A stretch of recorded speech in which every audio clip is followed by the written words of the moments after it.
guys, welcome to Civils with Ankit. As we are doing daily answer writing practice of UPSC mains examination, and we are doing daily answer writing discussion of GS4, which is ethics. Right, today our series question number 4 we will discuss. Uh, so let us discuss this question. First of all, I am showing you this question and you take 7 minutes for 10 marker question. This is also a 10 marker question. You take 7 minutes, pause my video and come here. We will discuss entire dimension, all the dimension which are hidden in this question, right? So I hope that you have attempted this question. Now if we are in place of you, how we will attempt this question, let us see. पहले question पढ़ते हैं. Global warming and climate change are outcome of the greed in the name of development. तो first of all हम highlight करेंगे किस चीज़ की बात कर रहे हैं, ग्लोबल वार्मिंग की एंड क्लाइमेट चेंज की. ठीक है, किसके नाम पे, डेवलपमेंट के नेम पे. They are indicating the direction of which is the extinction of the organism including the human being is heading towards the loss of life on earth. Right, ये climate change और global warming है, उसको हम development के नाम पर उसको दबा दे रहे हैं. राइट, ह्यूमन ग्रीड है ये कि डेवलपमेंट के नाम पर हम इन चीज़ों का ध्यान नहीं दे रहे हैं. ये इसकी वजह से क्या हो रहा है, बहुत सारी स्पीसीज एक्सटिंक्ट हो रही हैं और ह्यूमन बीइंग भी उसमें से एक है. राइट, जिससे लॉस ऑफ अर्थ भी हो रहा है, लॉस ऑफ बायोडाइवर्सिटी भी हो रही है. इस तरह से क्वेश्चन में कुछ डायमेंशंस हिडन हैं. How do you put end to this to protect life and bring equilibrium between the society and the environment. तो कुल मिला के आपसे पूछा है कि इस प्रॉब्लम को रिजॉल्व करने के लिए आप क्या सॉल्यूशन दे सकते हैं. आपने अटेम्प्ट किया होगा तो कुछ लोग इसको क्या करेंगे, केवल और केवल एनवायरनमेंट के पॉइंट ऑफ व्यू से इस आंसर को लिख देंगे, लेकिन ऐसा नहीं है.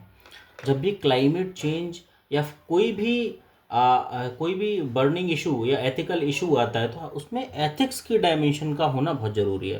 क्योंकि आप क्वेश्चन पेपर दे रहे हो एथिक्स का, तो उसमें कुछ कीवर्ड्स होते हैं जो एथिक्स के ज़रूरी होते हैं.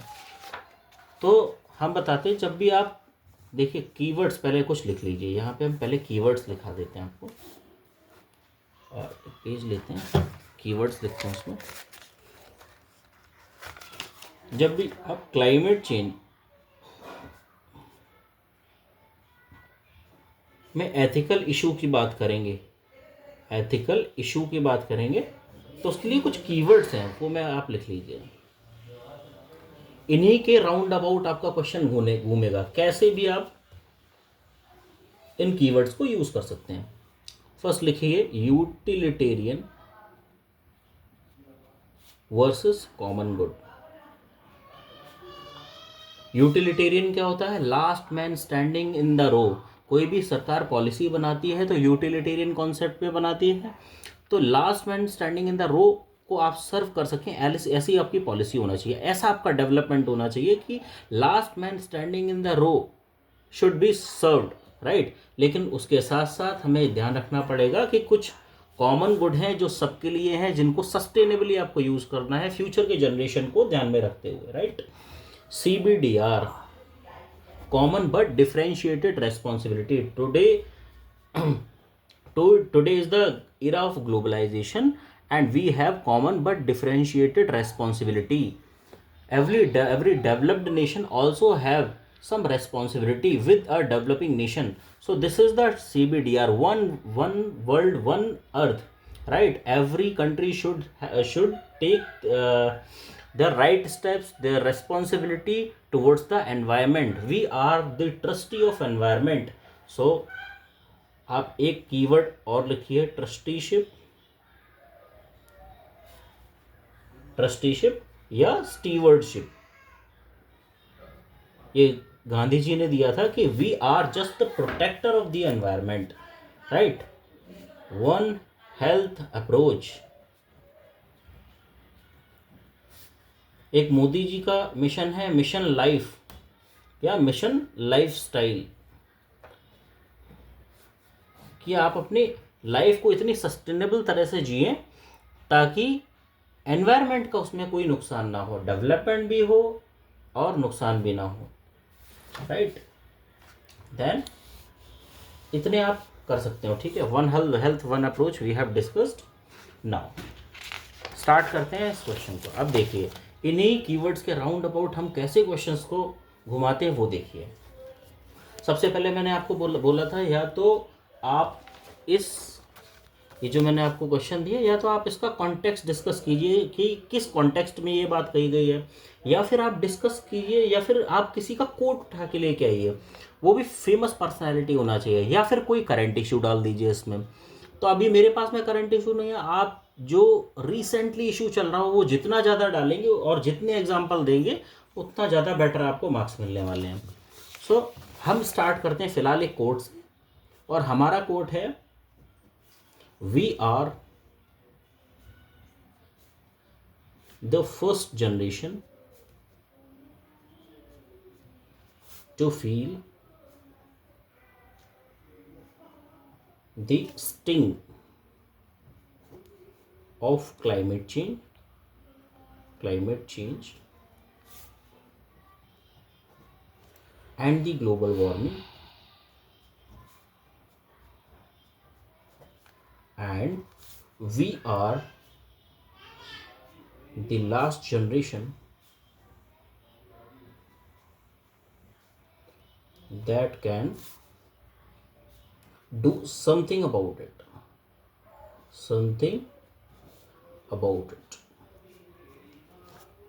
ठीक है। तो ये स्टेटमेंट है बराक ओबामा का, बराक ओबामा, राइट। तो हम वो जनरेशन है जो स्टिंग झेल रहे हैं क्लाइमेट चेंज एंड एनवायरनमेंट का, और हम ही वो जनरेशन है जो कुछ इसके बारे में कर सकते हैं। फिर एक कोट लगा सकते हो आप इसमें भगवत गीता का, कि according to Bhagavad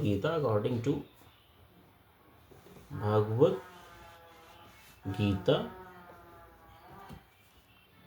grid is gateway to hell. जितना ज़्यादा आप लालच करेंगे वो नर्क का रास्ता है। Choosing the economic greed in the name of development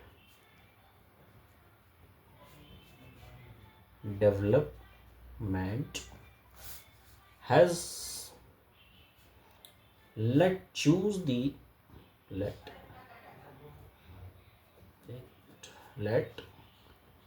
lose the hell of global warming and climate change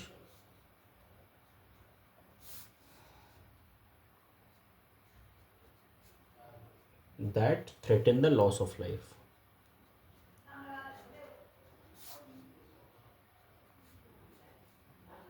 right. कि हमने जो ग्रीड की वजह से नर्क का रास्ता खोल दिया है, जिससे ग्लोबल वार्मिंग और क्लाइमेट चेंज की वजह से लाइफ थ्रेटन हो चुकी है आज, राइट। हम एमिशंस को नहीं देख रहे हैं, क्लाइमेट चेंज को नहीं देख रहे हैं, केवल अपनी सुविधा को देख रहे हैं, जो कि एक क्या है, ये बस यूटिलिटेरियन कॉन्सेप्ट पे वर्क नहीं कर रहे हैं हम लोग, राइट। सो हमें क्या करना है, इसके सॉल्यूशन की बात भी की है। देखो बाद में बोला है कि इसके सॉल्यूशंस को भी बताइए, तो हम फर्स्ट ऑफ ऑल इसके सॉल्यूशंस की बात कर लेते हैं। अच्छा, सॉल्यूशन कैसे निकालेंगे? हमें डेवलपमेंट भी चाहिए। अगर एनवायरनमेंट को प्रोटेक्ट करना है तो केवल जंगल नहीं छोड़ सकते हैं ना। Human civilization, we are the human civilization, we have to do development as well, right? According to the globalization, we have to do development as well. So we have to bring balance between the development and the environmental issue as well. Bring the balance between development and environment, right. तो उसके लिए मैंने जो आपको keywords बताए थे वही solution में आप डाल सकते हैं। फर्स्ट क्या बताया था आपको? Utilitarian versus common good. आपको बता चुका हूँ उसका मतलब क्या है, दोबारा रिपीट नहीं करेंगे, आप वीडियो को पहले जाके देख सकते हैं। प्रैक्टिसिंग टेम्परेंस इन डेली लाइफ। आप डेली लाइफ को में टेम्परेंस को प्रैक्टिस कर सकते हैं, डेली अपनी लाइफ स्टाइल को सुधार सकते हैं। इसका बेस्ट एग्जाम्पल है बियॉन्ड एज वेल। मतलब डेली लाइफ को सुधार सकते हैं और उससे भी ज़्यादा जो आप सोच सकते हैं वहाँ पे इसको लागू कर सकते हैं। जैसे हम ऑलरेडी यूज़ कर रहे हैं mission life style, Modi ji ने दिया था बेटा ना मिशन लाइफ स्टाइल, कि आप अपने डेली आदतों को सुधारिए, छोटे छोटे चीज़ों को, जैसे बल्ब बंद कर दीजिए या सस्टेनेबल यूज़ कीजिए या फिर एसी को 16 डिग्री पे रखिए, राइट। एआई का यूज़ हिसाब से कीजिए क्योंकि बहुत सारा एमिशन होता है एआई से। वन अर्थ वन फैमिली बोला था कि सबकी रेस्पॉन्सिबिलिटी है, किसी एक कंट्री की रेस्पॉन्सिबिलिटी नहीं है। जैसे मैंने आपको एग्जांपल भी दिया था किसका, CBDR का, common but differentiated responsibility, right. एक और कीवर्ड डाल सकते हैं, follow the principle of stewardship, कि we are the protector of environment, right. We have to follow the cosmic order as well. तो आप ये भी डाल सकते हैं, देखिए, follow the cosmic order, follow the cosmic order. ये कॉस्मिक ऑर्डर किसने दे रखा है, ये मेंशन है ऋग्वेदा में हमारे। कॉस्मिक ऑर्डर क्या है कि जैसे ईश्वर ने सृष्टि को बनाया है उसी के अकॉर्डिंग उसको सेट रहने दो। आप अपने एमिशंस या अपने कोई ऐसा काम ना करें कि वो ऑर्डर डिस्टर्ब हो जाए। That is a cosmic order, right. This is the divine order, you should not get it disturbed. क्या कोई अदर सॉल्यूशंस हो सकते हैं इनके अलावा? Yes, other solutions. आप इन सॉल्यूशंस का भी यूज कर सकते हैं। जैसे हम we are already doing the climate smart agriculture, so एक ये डाल सकते हैं कि क्लाइमेट स्मार्ट डेवलपमेंट कर सकते हैं। जैसे क्लाइमेट स्मार्ट एग्रीकल्चर हम लोग कर रहे हैं, आप चाहे तो यहाँ पे एग्जांपल डाल सकते हैं उसका। हम EIA करते हैं, which is environment impact assessment, environment impact assessment. इसका मतलब समझते हैं, जब भी कोई कंपनी खोलता है या कोई कंपनी होती है तो उसका एनवायरमेंट इम्पैक्ट असेसमेंट किया जाता है कि वो कितना ज़्यादा पॉल्यूट करेगी, फिर उसी के अकॉर्डिंग उसको पे आउट करना पड़ता है। आपको यहाँ पे मालूम होगा पॉल्यूटर पे प्रिंसिपल का यूज़ करते हैं हम लोग, ठीक है। ग्रीन एनर्जी पे वर्क कर रहे हैं हम लोग। And what we are doing, we should use responsible consumption. अच्छा, एक यहाँ पे डायग्राम में मैंने आपको बोला था देने के लिए, आप चाहे तो उसका यूज़ कर सकते हैं कि प्रिकॉशनरी प्रिंसिपल, प्रिकॉशन ले सकते हैं आप। उसके साथ में स्टीवर्डशिप अगर आप फॉलो कर रहे हैं, राइट। उसके साथ में अगर आप क्लाइमेट जस्टिस कर रहे हैं, तो ये सारे लक्षण किस चीज़ के हैं? सारे लक्षण हैं आपके सस्टेनेबल एनवायरनमेंट के, ताकि आप इस एनवायरनमेंट को क्या कर रहे हैं, सस्टेनेबली यूज़ कर रहे हैं या इंटरजनरेशनल जस्टिस कर रहे हैं। एक वर्ड बोल सकते हैं, इंटर जनरेशनल जस्टिस कर रहे हैं, राइट। इसके साथ में आपके पास में अगर रेजिलियंस है कि आप इसे कंटिन्यू करते हैं एंड कंटिन्यू इसका अडाप्टेशन भी करते हैं, right, adaptation strategies, then you will have healthy। Actually इसके बाहर नहीं जाना चाहिए, बट मेरे पास में जगह नहीं बची है। देखिए, इसी हिसाब से आपको लिखना है कि इसके बाहर नहीं जानी चाहिए चीज़, लेकिन मेरे पास अभी जगह नहीं है। थोड़ा मैं होता तो छोटा लिखता उस टाइम पे। You will protect the people and the planet as well. You will bring the healthy planet and the people as well if you follow these practices. तो इसका कंक्लूजन में एंड कैसे कर सकते हैं हम कि मोदी जी ने अभी बोला है किसके बारे में, सस्टेनेबल लाइफस्टाइल के बारे में, लाइफस्टाइल मिशन लाइफस्टाइल दिया या नहीं दिया, राइट। फिर और कैसे आप इस चीज़ को बैलेंस कर सकते हैं कि एक भूटान का एग्जांपल दे सकते हैं। देखिए जैसे भूटान ने प्रैक्टिसेस स्टार्ट की ना कि वो फर्स्ट कार्बन नेगेटिव कंट्री बना, फर्स्ट कार्बन नेगेटिव कंट्री बना। सो follow the model of Bhutan to have the carbon negative country. Carbon negative country का मतलब ये नहीं है कि वो नेगेटिवली कार्बन एमिट कर रहा है, वो जितना एमिट कर रहा है उससे ज़्यादा वो क्लाइमेट को प्रिजर्व कर रहा है, उससे ज़्यादा वो पेड़ लगा रहा है, उससे ज़्यादा वो प्रिजर्व कर रहा है एनवायरनमेंट को, राइट। तो ये होता है कार्बन नेगेटिव कंट्री, तो उसके मॉडल को आप फॉलो कर सकते हैं। इस तरह से आप बैलेंस बैठा सकते हैं एनवायरनमेंट या नेचर को प्रोटेक्ट करने में, साथ ही साथ ग्लोबल डेवलपमेंट में, राइट।